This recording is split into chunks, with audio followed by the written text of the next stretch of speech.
யோ மாப்பிள, ஏதோ முக்கியமான விஷயம் என்கிட்ட பேசணும்னு சொல்லிட்டு மரத்தை பிடிச்சி அந்த பக்கம் திரும்பினா என்னைய அர்த்தம்? மாமா, என்ன இவ்வளவு நாள் என் மனசுக்குள்ளேயே வச்சிருந்த உண்மைய இப்ப நான் உங்கள்கிட்ட சொல்ல போறேன். யோ மாப்பிள, என்னைய கண்ணெல்லாம் கலங்கிருக்கு. நானும் கொஞ்ச நாளா பாக்குறேன், முன்ன மாதிரி உன் மூஞ்சில சந்தோஷத்தையே காணுமே. இனிமே என் வாழ்க்கையில சந்தோஷமே கிடையாது. ஏன் மாப்பிள அப்படி சொல்ற? நான் வாழ்க்கையில செஞ்ச தவறுக்கெல்லாம் கடவுள் ஒரு நல்ல பரிசா கொடுத்துட்டாரு. இப்போ ஃபீல் பண்ணி என்ன பிரயோஜனம்? அன்னைக்கு சாவு ஊர்வலத்துல குடிச்சிட்டு கும்மா மாட்டியா? அன்னைக்கு எவ்வளவு சொன்ன கேட்டியா? கேட்கல. சார், நீங்க அன்னைக்கு சீரியஸா சொன்ன விஷயத்த நான் கேட்கிற கண்டிஷன்ல இல்ல sir. I am really sorry. But நான் ஒவ்வொரு நாளும் செத்துக்கிட்டு இருக்கேன். என்னை காப்பாற்றவே முடியாதுங்கிற கடைசி கண்டிஷனுக்கு வந்துட்டேன். இருக்கிற கொஞ்ச நாளாவது ஒழுங்கா இருந்தா 1 வருஷமோ இல்ல 2 வருஷமோ ஆயுள் கூடுமே தவிர என்னை காப்பாற்றவே முடியாதுன்னு அன்னைக்கு நீங்க சொன்னதை விளையாட்டா ரெக்கார்ட் பண்ண.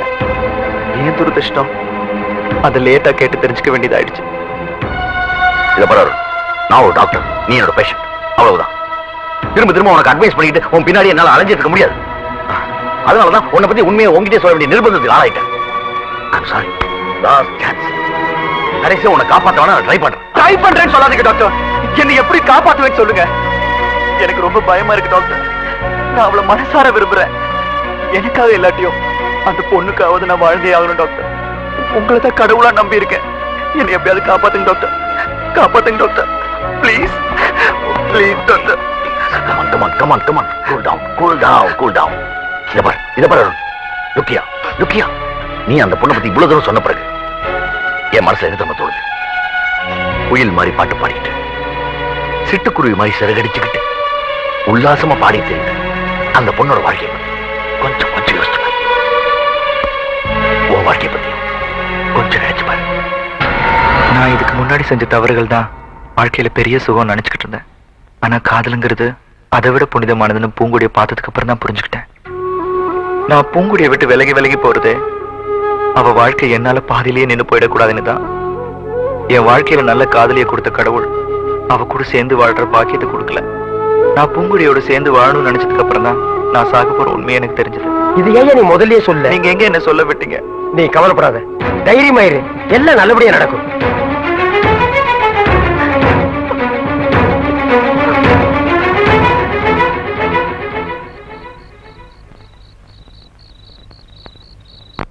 ஏன்பா பேராண்டி, நீ 2 நாளா எங்கப்பா போன? அங்கிள், நான் தான் சொன்னல பக்கத்தூர் கோயில் திருவிழாக்கு வேடிக்கை பார்க்க போயிருக்கான்னு. அதையே ஏன் நோண்டி கேக்குறீங்க? மாப்பிள்ளை கிட்ட பத்திரிக்கை காட்டுங்க. இந்தப்பா. என்ன பத்திரிக்கை? யாரு கல்யாணம்? என்ன பேராண்டி இப்படி கேக்குற? உனக்கு பிடிச்ச பூங்கொடிக்கும் தான் கல்யாணம். நல்ல நேரம் பார்த்து நல்ல கிழமை பார்த்து பத்திரிக்கை அடிச்சிருக்கிற. அங்கிள், அப்புறம் பத்திரிக்கை அடிக்கிறவங்க கெட்ட நேரம் பார்த்து அடிப்பாங்க. என்ன பேச்சு பேசுறீங்க? சரியான தமாஷப்பா. இன்னும் நிறைய பேருக்கு பத்திரிக்கை கொடுக்கணும், வா போலாம். என்ன இந்நேரத்துலயா? அங்கிள், இருட்டுல போய் பத்திரிக்கை கொடுத்தோம்னா நம்மள திருடான புடிச்சு கம்பத்துல கட்டி வச்சிருவாங்க. அதெல்லாம் ஒண்ணு ஆகாது. ஊர் மோசமான ஊர், கட்டி வச்சிருவாங்க. நான் சமாளிச்சுக்கிறேன். சொன்னா கேளுங்க. கம்பத்துல கட்டி வைக்கிறது கன்ஃபார்ம். அதெல்லாம் ஒண்ணு ஆகாது, வாப்பா வா.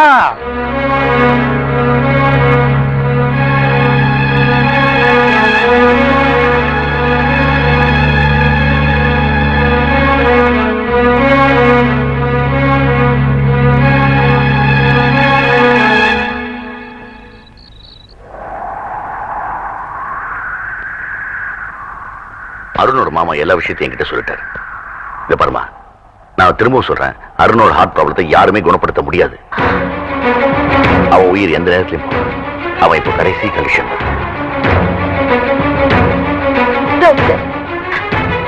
உங்களால ஒரே ஒரு உதவி செய்ய முடியுமா?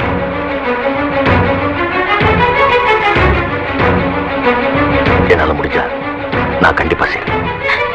என் மனசுல அவரை தான் கடவுளா நினைச்சு கும்பிட்டு இருக்கேன். அவர் கூட கொஞ்ச நாள் வாழ்ந்தா கூட அந்த வாழ்க்கையே எனக்கு போதும். அந்த நினைப்பிலேயே என் வாழ்நாள் எல்லாம் நான் சந்தோஷமா இருப்பேன். என்ன சாரி, என்ன பொண்ணு நீ? நான் இவ்வளவு தூரம் சொல்லி நீ திரும்ப அதே சொல்லிட்டு இருந்தே என்ன? அவன் கூடிய சீக்கிரம் சாக போறோமா? பிளீஸ். என்கிட்ட எத்தனை தடவை கேட்டாலும் இதை தவிர வேற எந்த வார்த்தையும் என் மனசுல இருந்து வராது. அவரை கல்யாணம் பண்ணிக்கிட்டா என் வாழ்க்கை வீணா போயிடும்னு பாக்குறீங்க. ஆனா என்னால அவர் கூட சேர முடியலன்னா நான் உயிரையே விட்டுருவேன். இப்ப நான் சாகிறதும் வாழறதும் எல்லாம் உங்க கையில தான் இருக்கு. நான் வாழணும்னு நினைச்சீங்கன்னா அவர்கிட்ட போய் உங்க உயிருக்கு எந்த ஆபத்தும் இல்லைன்னு நம்ப வச்சாதான் அவர் என்ன ஏத்துக்குவாரு. எப்படியாவது எங்களை சேர்த்து வைங்க, கையெடுத்து கும்பிடுறேன்.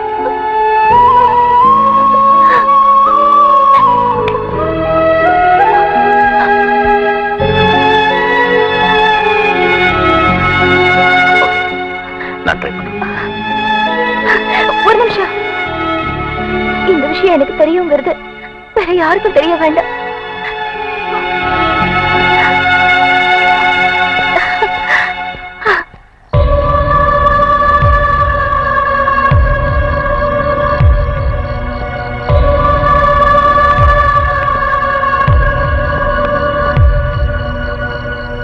மாப்பிள, டாக்டர் வந்திருக்காரு. டாக்டர், நீங்க இங்க?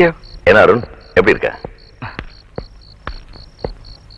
மாப்பிள, இப்ப டாக்டர் சொல்ல போற மேட்டரை கேட்டேன்னு வையி, சந்தோஷம் தாங்க முடியாம மாடியில இருந்து கீழே போவேன், கீழே இருந்து மாடிக்கு வருவேன், அங்க இருந்து இங்க ஜம்ப் பண்ணுவேன், இங்க இருந்து அங்க ஜம்ப் பண்ணுவேன். லைஃபே ஜாலி தான் போ. அருண், நீ மெடிக்கல் செக்கப்காக மெட்ராஸ் வந்துட்டு போனதுக்கு அப்புறம் உன் மெடிக்கல் ரிப்போர்ட்ஸ்லாம் ரீசெக்அப் பண்ணி பார்த்தேன். சீனியர் டாக்டர்ஸ் எல்லாம் கன்சல்ட் பண்ணேன். உனக்கு வந்திருக்க ஹார்ட் ப்ராப்ளத்தை ஈஸியா கியூர் பண்ணிடலாம்னு எல்லாரும் நம்புறோம். டாக்டர், நீங்க உண்மையா? மாப்பிள, நான் தான் அப்பவே சொன்னேன் உனக்கு ஒண்ணும் ஆகாதுன்னு. ஏன்னா கருணாக்கு மாப்பிள சொன்னா அப்படியே பலிக்கு. இந்த சந்தோஷமான விஷயத்தை நேர்ல சொல்லணும்னா நான் ஊருக்கே வந்தேன். இதுக்கு முன்னாடி உங்க பேச்சை அலட்சியமா நினைச்சதுக்கு என்ன மன்னிச்சிருங்க சார். Thank you doctor. ஓகே, உனக்கு கல்யாணம் மாமா சொன்னேன், முதல்ல அதுக்கு ரெடியா. அதான் மேலத்தை எல்லா கல்யாணத்திலயும் நானும் பாக்குறேன். இந்த பொண்ணு அப்படியே 4 பேர் அழைச்சிட்டு வந்து உட்கார வைக்கிறாங்க. ஏன் அதான் வராதா? எல்லாரும் நல்லா கேட்டுக்கோங்க. எல்லாருக்கும் புத்தி சொல்ல போறியா? அது இல்லங்க, தாலி கட்டி முடிஞ்ச உடனே மொய் படத்தை யாருக்கும் கொடுத்துறாதீங்க, என்கிட்ட கொடுங்க. ஏன் அப்படியே எடுத்து ஓடி போறதுக்கா? நான் சார் குறுக்க பேசாத, ஓடி போடா. அடங்க அப்பா, மாமா அங்க பாத்தீங்களா மாப்பிள்ள பொண்ணு என்ன உரத்த உரத்துறான்னு? மாப்பிள்ள பார்த்து உரத்துறா, ஒரு பக்கம் சோல்டர் உடச்சு எடுத்துறாத. தாலி வாங்கி பொண்ணு கழுத்துல கட்டு. பக்கத்துல உட்கார்ந்து இருக்காரு ஐயர், அவர் கழுத்துல கட்டிடாத. யோ பருத்தி கொடுத்தலையா என்ன பாக்குற? என் மாப்பிளை பார், பட்டு வேட்டி பட்டு சட்டை படகோட்டி எம்ஜிஆர் மாதிரி, பக்கத்துல உட்கார்ந்து இருக்கிறது சரோஜதேவி மாதிரி. ஒரு போட்டு 2 தென்னை மரம் ஒரு கடல் இருந்தா என் மாப்பிளை பாட்டு பாடிடுவான். தொட்டா வளவளன்னு பேசிட்டு இருக்காரு, என்ன கொல கொலன்னு பேச சொல்றியா? யோ பருத்தி கொட்டை, என்ன சொல்ல வந்தியோ அதை ஸ்டார்ட்டா சொல்லு. எல்லாரும் முடியுது கொட்டை ஸ்டார்ட். தாலி எடுத்து கொடுங்க. கொட்டா குச்சி கொட்டா குச்சி.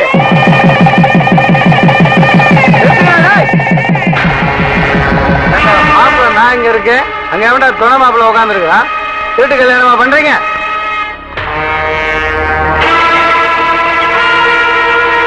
பாருப்பா, படகோட்டி எம்ஜிஆர் சொன்னா நம்பியார் வர்றாரு.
மாப்பிள விடாதடா, துரத்தி ஆடுறா.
டாக்டர் டாக்டர், எங்க அருணுக்கு எந்த ஆபத்தும் இல்லையே?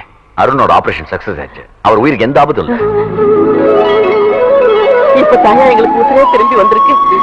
இந்த சந்தோஷமான செய்தியை முதல்ல பூங்கொடி கிட்ட தான் சொல்லணும். ஆமா, கொஞ்சம் வரீங்களா ப்ளீஸ்?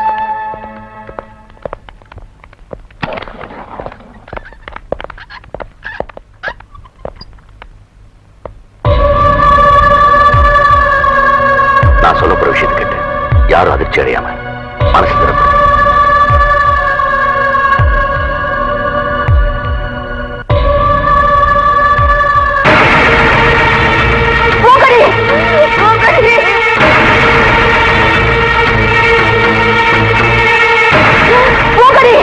என்னையா என்னையா என் பேத்தியை ஏன் படுக்க வச்சிருக்கீங்க? என் பேத்திக்கு என்ன ஆச்சு? ஐயா சொல்லுங்க ஐயா, என்ன?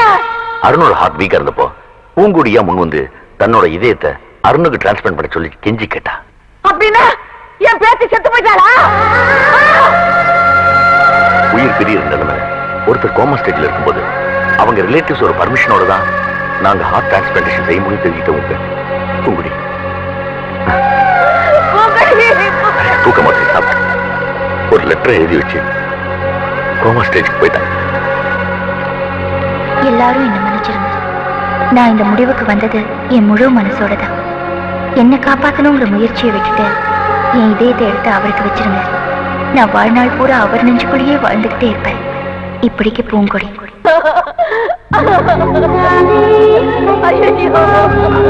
பூங்குடியை காப்பாற்ற முடியலனாலும் அவ விருப்பப்படியே அருள்தான் என்னால் காப்பாற்ற முடியும். பூங்குடி எழுதின லெட்டர் அந்த வரைக்கும் வச்சிருந்தா பூங்குடியோட இதயத்தை எடுத்து அருணுக்கு பொருத்தினோம்.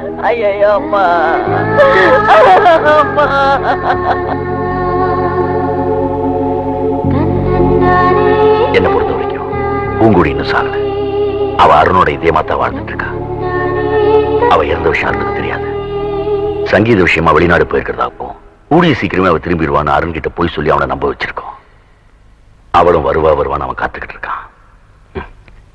இதுக்கு மேலே நீ அவனை காதலிக்கிறேம்மா. இந்த காதலுக்கு பக்கத்துல வேற எந்த காதலுமே நெருங்க முடியாதுங்கிறத புரிஞ்சுக்கிட்டேன்.